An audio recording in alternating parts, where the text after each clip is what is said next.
Shalom saudaraku yang dikasihi Tuhan Yesus Kristus. Selamat pagi, salam sejahtera untuk kita semuanya. Selamat datang kembali di Renungan Rohani pagi hari ini. Semoga saudara yang terkasih dalam keadaan sehat selalu. Kiranya damai dan sukacita Roh Kudus melimpah di dalam hati dan pikiran saudara saat ini. Sebelum kita mulai renungan pagi ini, marilah kita bersama-sama berdoa. Tuhan Yesus, terima kasih sudah membangunkanku pagi hari ini. Terima kasih atas penyertaan dan perlindungan Tuhan. Semua karena karunia Tuhan aku dapat bangun dengan pagi hari ini. Aku menyerahkan seluruh aktivitasku hari ini ke dalam kuasa tangan Tuhan. Jauhkanku dari yang jahat, ya Tuhan. Tuhan Yesus, tolong lindungi dan berkati aktivitasku hari ini. Tolong berkati juga keluarga dan teman-temanku, Bapa Surgawi, oleh karya Roh Kudus. Tolonglah aku untuk menjauhi segala sesuatu yang melukai hati-Mu. Ampunilah segala dosa kami, ya Tuhan. Dalam nama Tuhan Yesus, aku sudah berdoa. Amin. Sahabat saudara rohani, pembacaan ayat emas Alkitab renungan kita hari ini terambil dari kitab Matius 11 ayat 25 sampai dengan ayat 30. Pada waktu itu berkatalah Yesus, "Aku bersyukur kepadamu, Bapa, Tuhan langit dan bumi, karena semuanya itu Engkau sembunyikan bagi orang bijak dan orang pandai, tetapi Engkau nyatakan kepada orang kecil. Ya Bapa, itulah yang berkenan kepadamu. Semua telah diserahkan kepadaku oleh Bapa-Ku dan tidak seorang pun mengenal anak selain Bapa, dan tidak seorang pun mengenal Bapa selain anak dan orang yang kepadanya anak itu berkenan menyatakannya. Marilah kepadaku, semua yang letih lesu dan berbeban berat, aku akan memberi kelegaan kepadamu. Pikullah kuk yang kupasang dan belajarlah padaku, karena aku lemah lembut dan rendah hati dan jiwamu akan mendapat ketenangan. Sebab kuk yang kupasang itu enak dan bebanku pun ringan." Ayat renungan pagi kita terambil dari kitab Matius 11 ayat 25 sampai dengan ayat 30. Inti dari ayat emas renungan kita adalah, marilah kepadaku, semua yang letih lesu. Mari kita mulai renungan pagi kita. Judul renungan kita hari ini adalah Hati Allah untuk Semua Orang, ditulis oleh Patricia Raiben. Mari kita mulai kisah inspiratif. Saat berusia 9 tahun, Daniel pernah datang bersama sahabatnya Archie ke pesta ulang tahun teman sekelas mereka. Ketika ibu dari anak yang berulang tahun melihat Archie, ia tidak mengizinkannya masuk. Kursinya tidak cukup, katanya bersikeras. Dan sempat menawarkan diri untuk duduk di lantai agar ada tempat bagi temannya yang berkulit hitam itu. Tetapi si ibu tetap menolak dengan sangat sedih, dan pun menyerahkan hadiah yang mereka bawa lalu pulang bersama Archie. Penolakan yang dialami temannya itu membuat hati dan terluka. Kini, puluhan tahun kemudian, dan yang sudah menjadi seorang guru selalu menyisihkan satu kursi kosong di dalam kelasnya. Ketika para murid menanyakan alasannya, dan menjelaskan bahwa itu adalah pengingat baginya untuk selalu memberi tempat bagi siapapun di dalam kelas. Hati Allah untuk semua orang dapat dilihat dalam kehidupan Yesus yang terbuka untuk menerima siapa saja. Marilah kepadaku, semua yang letih lesu dan berbeban berat, aku akan memberi kelegaan kepadamu. Undangan tersebut mungkin tampak bertentangan dengan cakupan pelayanan Yesus yang ditujukan kepada pertama-tama orang Yahudi. Akan tetapi, karunia keselamatan ditawarkan bagi semua orang yang mau beriman kepada Yesus. Hal itu berlaku untuk semua orang yang percaya kepada Kristus. Tulis Paulus, sebab tidak ada perbedaannya. Karena itu, kita bersukacita atas undangan Kristus kepada semua orang. Pikullah kuk yang kupasang dan belajarlah padaku, karena aku lemah lembut dan rendah hati dan jiwamu akan mendapat ketenangan. Hatinya selalu terbuka menantikan semua yang mencari kelegaan darinya. Marilah kita renungkan di dalam hati kita, bagaimana keadaan hidup Anda ketika menerima anugerah keselamatan dari Allah. Tahukah Anda seseorang yang hatinya sedang Yesus ketuk?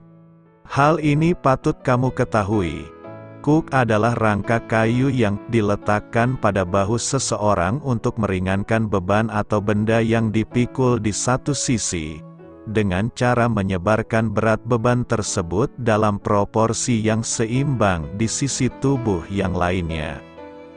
Ucapan Yesus mengenai kuknya di dalam Matius 11 ayat 29-30 berlawanan langsung dengan pengajaran para pemimpin agama Yahudi. Mereka mempunyai penafsiran dan penerapan yang tidak berhubungan dengan hukum Taurat dan yang sangat membebani umat. Kristus menyingkapkan kesesatan para pemimpin itu dengan menyatakan, mereka mengikat beban-beban berat, lalu meletakkannya di atas bahu orang, tetapi mereka sendiri tidak mau menyentuhnya. Menjadi orang percaya berarti mempunyai hubungan dengan Dia yang memberi kita kelegaan sejati. Dia berkata, sebab kuk yang kupasang itu enak dan bebanku pun ringan. Undangan kepada semua yang letih lesu dan beban berat. Matius 11 ayat 28 berkata, marilah kepadaku, semua yang letih lesu dan berbeban berat, aku akan memberi kelegaan kepadamu. Nas hari ini disampaikan oleh Yesus Kristus dan memiliki makna yang dalam konteks ajaran dan pesan keagamaan Kristen. Jika kita mendalami teks ini, maka kita akan menemukan beberapa maknanya, yaitu: pertama, undangan kepada semua yang letih lesu dan berbeban berat. Yesus Kristus mengundang semua orang yang merasa lelah, letih, dan merasa berat beban hidup mereka untuk datang kepadanya.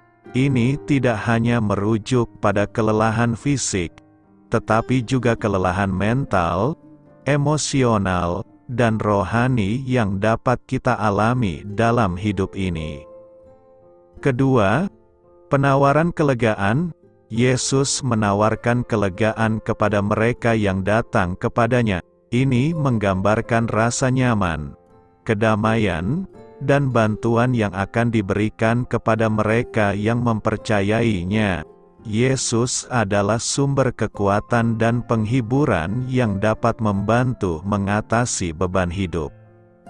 Pernyataan ini sering diinterpretasikan sebagai undangan pribadi dari Yesus untuk setiap orang yang mencarinya dalam iman. Ini mengajarkan pentingnya mempercayai dan bergantung padanya dalam segala aspek kehidupan, dan bahwa dalam hubungan dengannya, kita dapat menemukan penghiburan dan kekuatan untuk menghadapi semua perjuangan dan beban yang kita hadapi dalam dunia ini. Apa yang perlu kita refleksikan dari nas hari ini?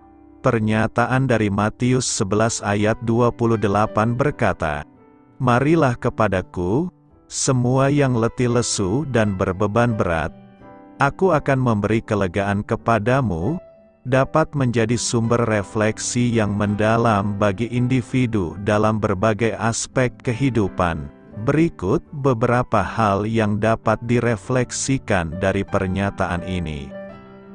Pertama, pengenalan diri. Pertama-tama, pernyataan ini mengingatkan kita untuk mengenali dan menerima saat-saat ketika kita merasa lelah, letih, dan berbeban berat. Ini dapat merujuk pada beban fisik, emosional, mental, atau spiritual. Refleksi awal adalah mengidentifikasi apa yang membuat kita merasa demikian. Kedua, hubungan dengan Yesus Kristus. Pernyataan ini mengajak kita untuk datang kepada Yesus Kristus. Ini bisa menjadi panggilan untuk memperkuat atau memulai hubungan dengannya melalui doa, meditasi, atau keterlibatan dalam komunitas keagamaan. Refleksi tentang hubungan pribadi dengan Yesus dapat membawa perubahan dalam cara kita mengatasi masalah dan beban hidup. Ketiga, kepercayaan dan harapan.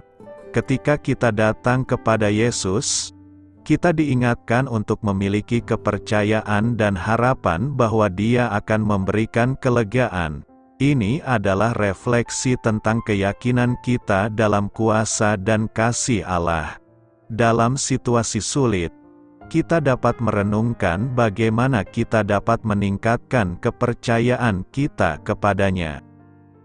Keempat, kelegaan dalam iman.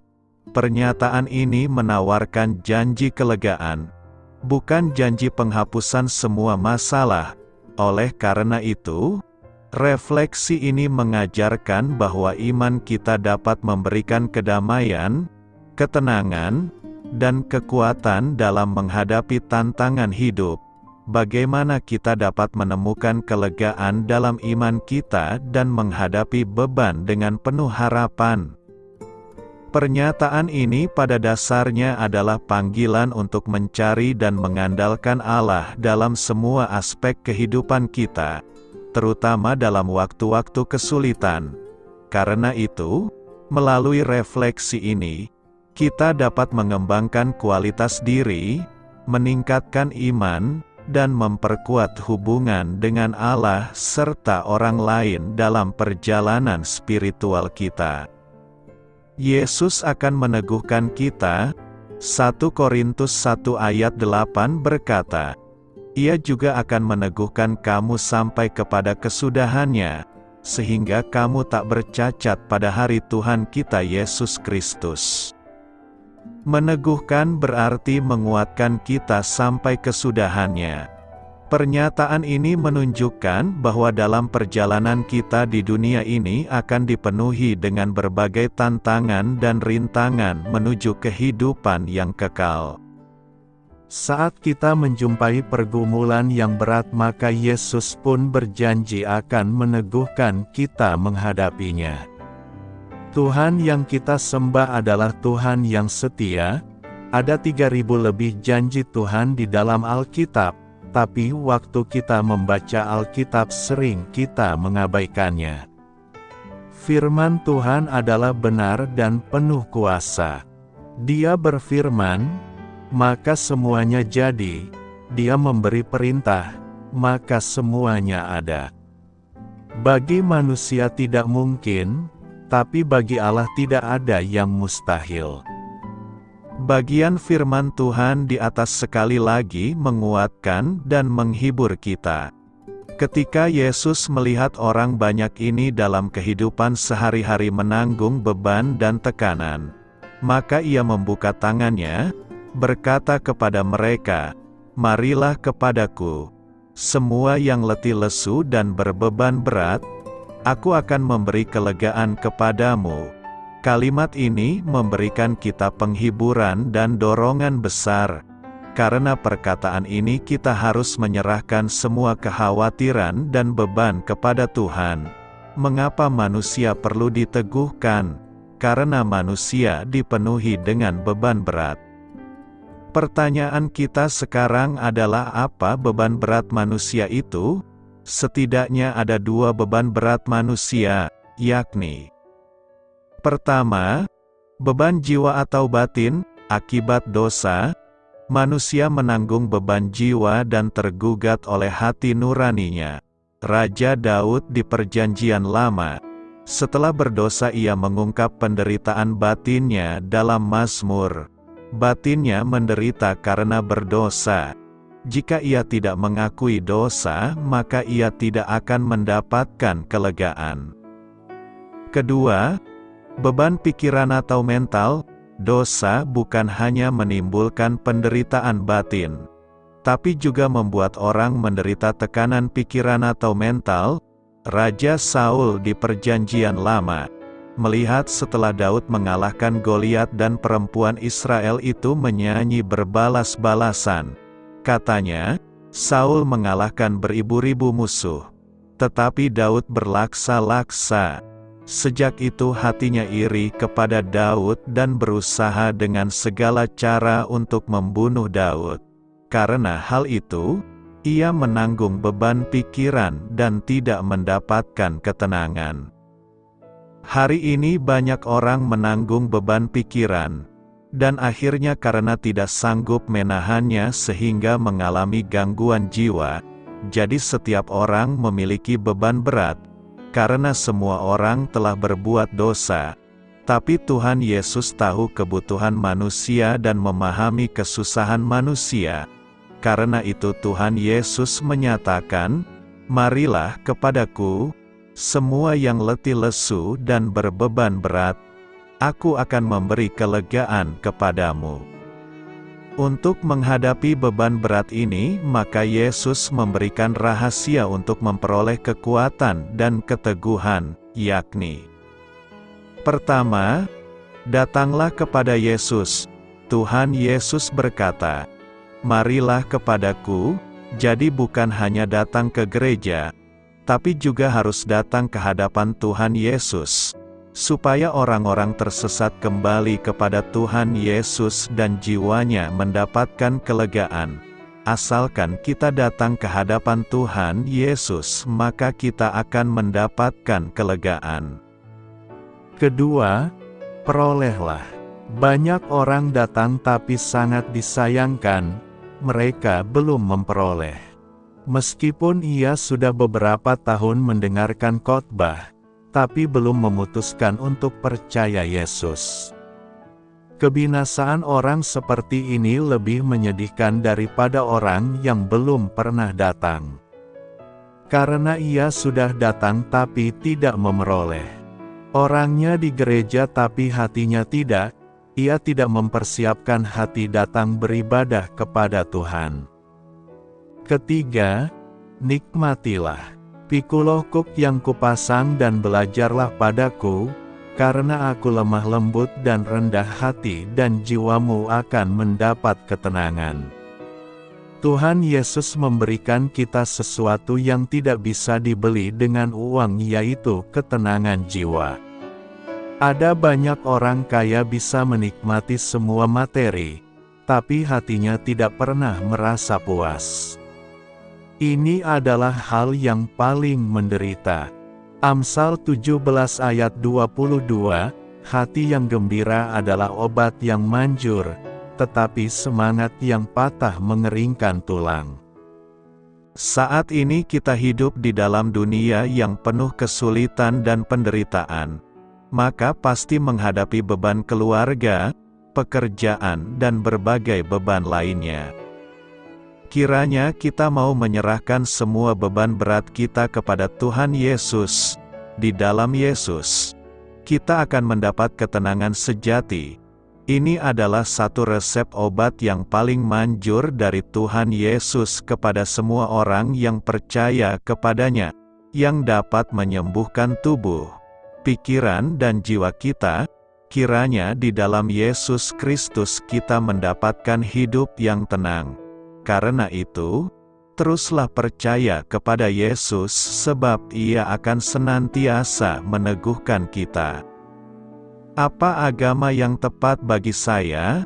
Restoran fast food berjualan dengan menawari kustomernya opsi memesan makanan sesuai dengan apa yang mereka inginkan. Beberapa coffee shop membanggakan adanya ratusan macam rasa dan jenis kopi yang bisa dipilih kustomernya. Bahkan ketika membeli rumah dan mobil, manusia bisa memilih opsi dan fitur apa saja yang sesuai dengan keinginannya. Rasa es krim bahkan kini tidak lagi terbatas pada coklat, vanila atau strawberry. Pilihan adalah raja. Anda dapat memperoleh apapun sesuai dengan selera dan kebutuhan pribadi Anda. Bagaimana dengan agama? Adakah yang persis sesuai keinginan Anda? Adakah agama yang tidak membuat Anda merasa bersalah? Tidak ada tekanan dan tidak dipenuhi dengan aturan harus begini dan tidak boleh begitu. Andai agama seperti itu ada, bolehkah kita memilih agama seperti memilih es krim? Dalam dunia ini ada banyak suara yang mencoba menarik perhatian kita. Jadi mengapa kita harus mempertimbangkan Yesus lebih baik dari Muhammad atau Konghucu atau Buddha atau Charles Taze Russell atau Joseph Smith? Bukankah semua jalan menuntun manusia ke surga? Bukankah pada dasarnya semua agama sama saja? Kebenarannya ialah, tidak semua agama menuntun ke surga. Sama seperti tidak semua jalan bisa membawa kita ke Jakarta. Hanya Yesus sendiri yang berbicara dengan otoritas sebagai Allah. Karena hanya Yesus yang telah mengalahkan kematian. Muhammad, Konghucu dan lain-lainnya tetap tinggal dalam kuburan sampai hari ini. Yesus keluar dari kuburnya pada hari ketiga setelah wafat di kayu salib. Bukankah setiap orang yang berkuasa mengalahkan kematian patut mendapat perhatian kita? Bukankah setiap orang yang berkuasa mengalahkan kematian patut untuk didengar? Bukti-bukti yang mendukung kebangkitan Yesus Kristus sangat banyak. Pertama-tama, diketahui ada lebih dari 500 orang yang menyaksikan sendiri kebangkitan Yesus. Jumlah yang cukup banyak untuk dijadikan pegangan, karena 500 kesaksian tidak bisa diabaikan begitu saja. Ditambah lagi dengan kubur kosong, para musuh Yesus dapat dengan mudah menghentikan pembicaraan mengenai kebangkitan Yesus dengan memperlihatkan mayat Yesus yang mulai membusuk, tapi mereka tidak dapat memperlihatkan mayat Yesus, kubur Yesus kosong. Dapatkah para murid mencuri mayat Yesus? Tidak mudah. Untuk mencegah hal itu, kubur Yesus saat itu dijaga oleh para tentara bersenjata, mengingat para pengikut Yesus lari ketakutan ketika Yesus ditangkap dan disalibkan. Kecil sekali kemungkinan bagi sekelompok nelayan yang ketakutan ini berani datang menghadapi tentara yang profesional dan terlatih. Fakta berbicara, kebangkitan Tuhan Yesus tidak dapat diabaikan begitu saja. Sekali lagi, setiap orang yang berkuasa atas kematian pantas untuk didengar. Yesus membuktikan kuasanya atas kematian. Karena itu kita perlu mendengar apa yang Dia katakan. Yesus mengklaim dirinya sebagai satu-satunya jalan menuju keselamatan. Yesus bukan salah satu jalan, Dia adalah satu-satunya jalan. Yesus yang sama ini juga berkata, "Marilah kepadaku, semua yang letih lesu dan berbeban berat, aku akan memberi kelegaan kepadamu." Hidup dalam dunia ini adalah hidup yang berat. Banyak di antara kita yang bercucuran darah, dan babak belur dalam dunia ini. Benar, jadi apa yang Anda inginkan? Pemulihan atau sekedar sebuah agama, juru selamat yang hidup atau salah satu dari sekian banyak nabi yang mati, hubungan yang bermakna atau upacara-upacara yang kosong? Yesus bukan salah satu pilihan, Dia adalah satu-satunya pilihan. Yesus adalah agama yang tepat kalau Anda mencari pengampunan. Yesus adalah agama yang tepat kalau Anda mencari hubungan yang berarti dengan Allah. Yesus adalah agama yang tepat kalau Anda mencari rumah kekal di surga. Tempatkan iman Anda kepada Yesus Kristus sebagai juru selamatmu. Anda tidak akan menyesal. Percayalah kepadanya untuk pengampunan dosamu, Anda tidak akan dikecewakan. Jika Anda ingin memiliki hubungan yang benar dengan Allah, berikut ini adalah sebuah contoh doa. Ingat, sekedar mengucapkan doa ini atau doa-doa lainnya tidak akan menyelamatkan Anda. Doa ini adalah sebuah cara untuk mengungkapkan kepada Tuhan bahwa Anda beriman kepadanya dan untuk berterima kasih kepadanya untuk keselamatan yang Dia sediakan bagi Anda. Hanya iman kepada Yesus yang akan menyelamatkan Anda dari kebinasaan. Bapa di surga, saya tahu bahwa saya telah berdosa kepadamu dan pantas untuk dihukum. Namun Yesus Kristus telah menanggung hukuman yang seharusnya saya tanggung sehingga dengan beriman kepadanya saya dapat diampuni. Saya berbalik dari dosa-dosaku dan percaya kepadamu untuk diselamatkan. Terima kasih untuk anugerah dan pengampunanmu yang indah, yaitu karunia hidup kekal. Amin. Apa maksudnya ketika Yesus berkata, "Kuk yang kupasang enak dan bebanku ringan"? Ungkapan, "Kuk yang kupasang enak dan bebanku ringan", adalah bagian dari ayat yang lebih besar, yang mana Yesus memberitahu semua orang yang lelah dan berbeban untuk datang kepadanya untuk beristirahat. Dia tidak berbicara di sini tentang beban fisik. Sebaliknya, beban berat dari sistem kerja yang ditimpakan oleh orang-orang Farisi ke pundak orang-orang yang Yesus tawarkan untuk meringankannya. Nanti dalam Injil Matius, Yesus akan menegur orang Farisi karena meletakkan beban berat di pundak orang banyak. Kuk orang Farisi adalah kuk yang memberatkan, yaitu sikap merasa benar sendiri dan menaati hukum yang bersifat legalistik. Para ahli Alkitab mengatakan bahwa orang-orang Farisi telah menambahkan lebih dari 600 peraturan mengenai apa yang memenuhi syarat sebagai bekerja pada hari Sabat. Itu adalah beban yang berat. Ingatlah kisah ahli Taurat yang bertanya kepada Yesus apa perintah terutama dalam hukum Taurat. Anda hampir dapat membaca yang tersirat dari pertanyaan pria tersebut. Hukum apa? Dari semua hukum yang kita miliki, yang benar-benar harus saya patuhi? Yesus sedang mengatakan bahwa segala bentuk kepatuhan terhadap hukum adalah beban dan merupakan kuk yang berat. Penindasan karena tidak ada upaya untuk menaati hukum yang dapat menjembatani kesenjangan antara keberdosaan kita dan kekudusan Allah. Allah bersabda melalui mulut Nabi Yesaya bahwa semua perbuatan benar kita adalah seperti pakaian yang tercemar. Dan Paulus menegaskan kembali kepada orang-orang Romawi bahwa tidak seorang pun dapat dinyatakan benar di hadapannya jika ia menaati hukum. Kabar baiknya adalah bahwa Yesus berjanji kepada semua orang yang datang kepadanya bahwa Dia akan memberi mereka kelegaan dari beban berat dalam usaha mereka untuk masuk surga dan kelegaan dari beban sikap membenarkan diri sendiri dan legalisme.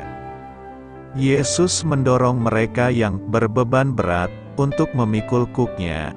Dan dengan berbuat demikian mereka akan menemukan ketenangan bagi jiwa mereka. Kuk Yesus ringan dan mudah untuk dipikul karena merupakan kuk pertobatan dan iman yang diikuti dengan komitmen tunggal untuk mengikutinya, seperti yang dikatakan Rasul Yohanes. Sebab inilah kasih Allah, yaitu bahwa kita menaati perintah-perintahnya, dan perintah-perintahnya tidak memberatkan. Inilah yang Yesus katakan dalam Matius 11 ayat 30. Kuknya enak dan bebannya ringan. Sekarang, Kita mungkin berpikir bahwa sebenarnya tidak ada perbedaan antara perintah Yesus dan hukum Yahudi. Bukankah Tuhan yang sama bertanggung jawab atas keduanya, secara teknis? Ya, bahkan, ada yang mungkin berargumen bahwa perintah-perintah Yesus bahkan lebih memberatkan karena perumusan ulang hukum Musa dalam khotbah di bukit. Sebenarnya lebih dari sekedar penyesuaian lahiriah terhadap hukum dan sebaliknya berurusan dengan orang batin. Apa yang membuat kuk yang dipikul Yesus terasa ringan dan bebannya menjadi ringan adalah karena dalam ketaatan aktif Yesus, yaitu pemenuhan hukum Allah yang sempurna, Dia memikul beban yang seharusnya kita pikul. Ketaatannya yang sempurna diterapkan kepada kita melalui iman, sama seperti kebenarannya ditukar dengan dosa kita di kayu salib. Ketaatan kita kepada Yesus kemudian menjadi ibadah rohani kita. Terlebih lagi, kita didiami oleh Roh Kudus yang bekerja dalam hidup kita untuk membentuk kita menjadi serupa dengan Kristus, sehingga memikul kuk Yesus dan meringankan bebannya. Kehidupan yang dijalani dengan iman adalah kuk yang jauh lebih ringan dan beban yang jauh lebih mudah untuk dipikul daripada kuk pembenaran diri yang berat dan membebani, yang di dalamnya ada orang yang terus-menerus berusaha menjadikan diri mereka dapat diterima oleh Allah melalui perbuatan. Dalam Yesus ada kelegaan. Tema yang akan kita renungkan adalah dalam Yesus ada kelegaan. Tema ini sangat penting kita renungkan sebab setiap saat kita mengalami banyak pergumulan dan beban hidup. Pergumulan yang kita hadapi biasanya berasal dari 3 sumber, yakni dari diri sendiri, bisa merupakan pekerjaan si jahat, dan kemungkinan terakhir, bisa juga karena itu diberikan langsung oleh Tuhan. Macam pergumulan yang terjadi bisa sangat bervariasi. Misalnya, bagi seorang ibu, pergumulan itu mungkin berupa suatu tekanan yang luar biasa dalam membesarkan anak-anak di tengah dunia yang tidak mau mengenal Allah dan terus berusaha untuk menghancurkan mereka. Bagi seorang bapak, mungkin ia baru saja kehilangan pekerjaan, atau bisa juga pergumulan itu berupa rasa bersalah yang tidak ada habis-habisnya akibat dosa masa lalu. Hal lain misalnya, depresi, akibat penyakit yang tidak kunjung sembuh, anak yang terlahir cacat, atau kematian orang yang kita kasihi. Hal seperti itu bisa saja terjadi selama kita masih ada di dunia. Banyak orang menjadi lemah dan tak berdaya oleh karena ujian dan beban ini. Namun sebagai orang Kristen, kita harus ingat bahwa kita tidak perlu memikul beban itu sendirian. Secara pribadi Tuhan Yesus mengundang setiap orang yang letih lesu untuk mendapatkan kelegaan. Jadi jelas, apapun jenis permasalahannya, dari manapun sumbernya, semua itu tidak penting. Yang terpenting adalah, maukah kita menyambut tawarannya? Bila kita disuruh memilih, pasti kita memilih untuk bebas dari segala macam kesulitan dan beban hidup. Namun bagaimana kita tahu bahwa Tuhan Yesus Kristus dapat menanggung beban kita bila kita tidak pernah meletakkan beban itu kepadanya? Bagaimana kita dapat berkata bahwa Dia memberikan kepada kita kelegaan, kalau kita selalu berusaha mengangkat beban itu sendiri? Dan biasanya setelah melewati berbagai kesulitan itulah, Ia menggemburkan hati kita sehingga menjadi tanah yang subur dan siap mengalami pertumbuhan. Di sisi lain hal itu biasanya akan membuat kita semakin bergantung kepadanya. Seringkali kesulitan yang diizinkan Allah di dalam hidup kita sangat tidak menyenangkan. sehingga kita sering berdoa supaya Dia menyingkirkan kesulitan itu. Namun ketika kita melihat kembali masalah itu, dan menyadari segala hal yang Tuhan ajarkan kepada saya lewat berbagai masalah itu. Sebagai orang percaya, kita selalu diperhadapkan pada dua pilihan ini. Apakah aku akan membiarkan kedagingan kita berkuasa, atau kita akan menunjukkan iman sebagaimana yang dikehendaki oleh Allah? Setiap kali kita mendapatkan beban yang berat, ingatlah bahwa Tuhan Yesus mengundang kita untuk menyerahkan beban kita kepadanya. Apakah yang harus kita lakukan agar hidup kita mendapat kelegaan dari Tuhan Yesus? Pertama, kita harus datang dengan merendahkan diri di hadapan Tuhan. Agar hidup kita terasa lega, maka pertama kita harus mau datang menjawab undangan Tuhan Yesus. Kita harus mengakui bahwa kita tengah bergumul dengan suatu masalah yang tidak dapat kita atasi sendiri, yang membuat kita letih dan lesu dan berbeban berat, bukan berbadan berat. Banyak orang tidak mau mengakuinya. Itu berarti ia tidak mau melepaskan sedikit pun pergumulan hidupnya. Mereka merasa mampu dan tidak mau berserah. Padahal ada banyak permasalahan di dalam hidup ini yang tidak dapat kita tanggung dengan kekuatan sendiri. Hanya Dia yang mampu menangani dengan pasti. Bawalah semua beban kita kepadanya dengan kerendahan hati. Lalu rasakanlah pertolongannya yang selalu siap menyertai kita. Kedua, kita harus memikul kuk yang dipasang oleh Tuhan kepada kita. Pengertian atau implikasi kata kuk akan dengan mudah dimengerti oleh orang yang mempunyai latar belakang Yudaisme. Sebagaimana Injil Matius ini memang ditujukan untuk masyarakat Yahudi.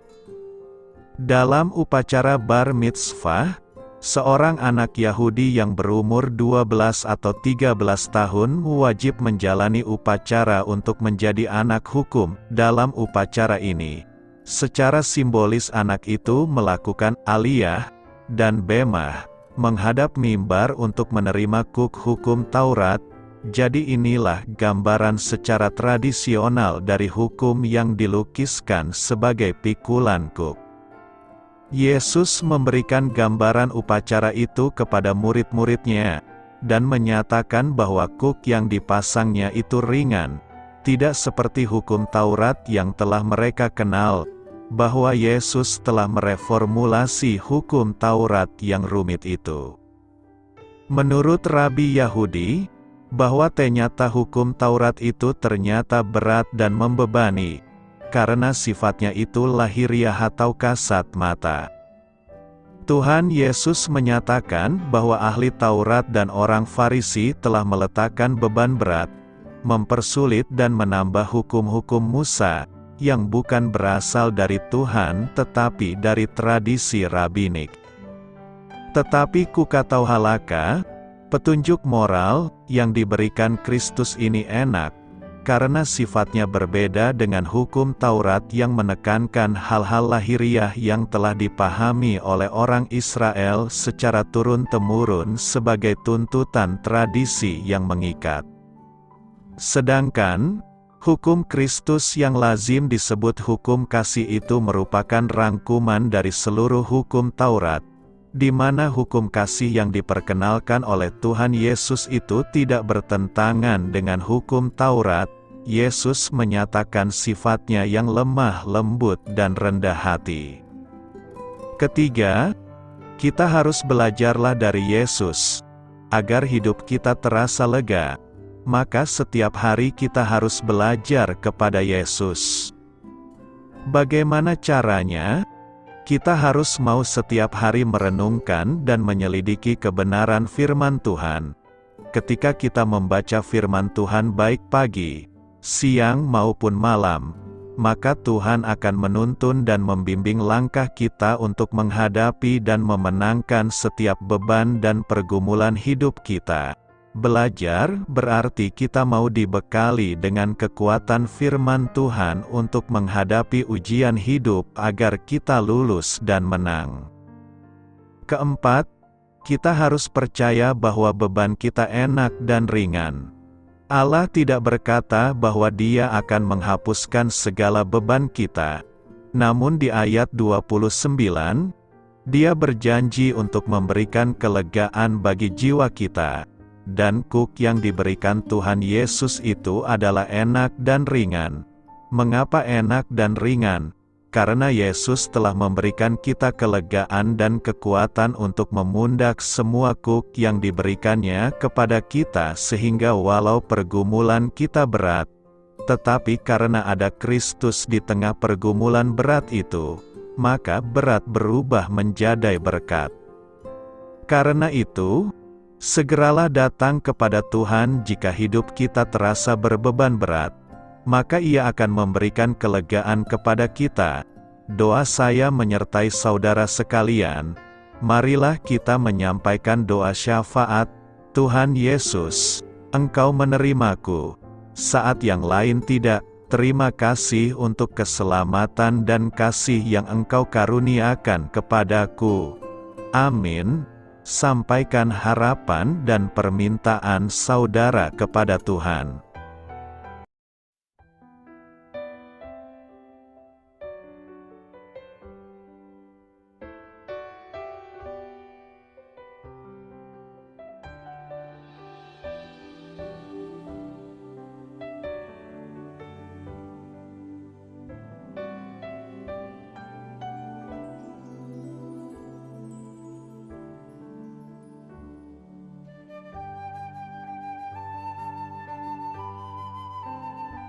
Marilah kita renungkan sahabat saudara rohani. Demikianlah renungan firman Tuhan pagi hari ini. Semoga menjadi berkat dalam hidup kita. Dan sebelum kita memulai segala aktivitas kita pagi hari ini, marilah kita berdoa. Selamat pagi Bapa, malam hari telah berganti pagi. Kehidupan baru telah Engkau berikan kembali bagi kami. Bapa Surgawi, tolonglah aku menyadari kebutuhan orang lain, supaya aku dapat membagikan apa yang telah Engkau berikan kepadaku. Pada saat aku membutuhkan, berilah aku keyakinan bahwa Engkau akan mencukupkanku, melalui orang-orang yang mengasihi-Mu, bukan karena kami pantas atau layak, namun karena kasih karunia-Mu kami boleh ada, sebagaimana kami ada di pagi hari ini. Terima kasih Tuhan, atas kesempatan baru yang telah Tuhan berikan kepada kami, untuk bisa memperbaiki diri agar kami bisa lebih layak di hadapan-Mu. Hari ini kami serahkan semua perkara dan kesulitan yang akan kami lalui ke dalam tangan-Mu. Biarkanlah kami bisa memuliakan-Mu dalam segala aktivitas yang akan kami lakukan. Amin. Biarlah firman Tuhan menjadi pengingat untuk kita semua, bahwa tuntunan dari Roh Kudus akan selalu memberi jalan keluar bagi setiap permasalahan hidup kita, dan memberi kedamaian di hati kita. Sampai jumpa di renungan pagi saudara rohani berikutnya. Kiranya Tuhan selalu memberkati saudara semua hari ini. Amin. Shalom.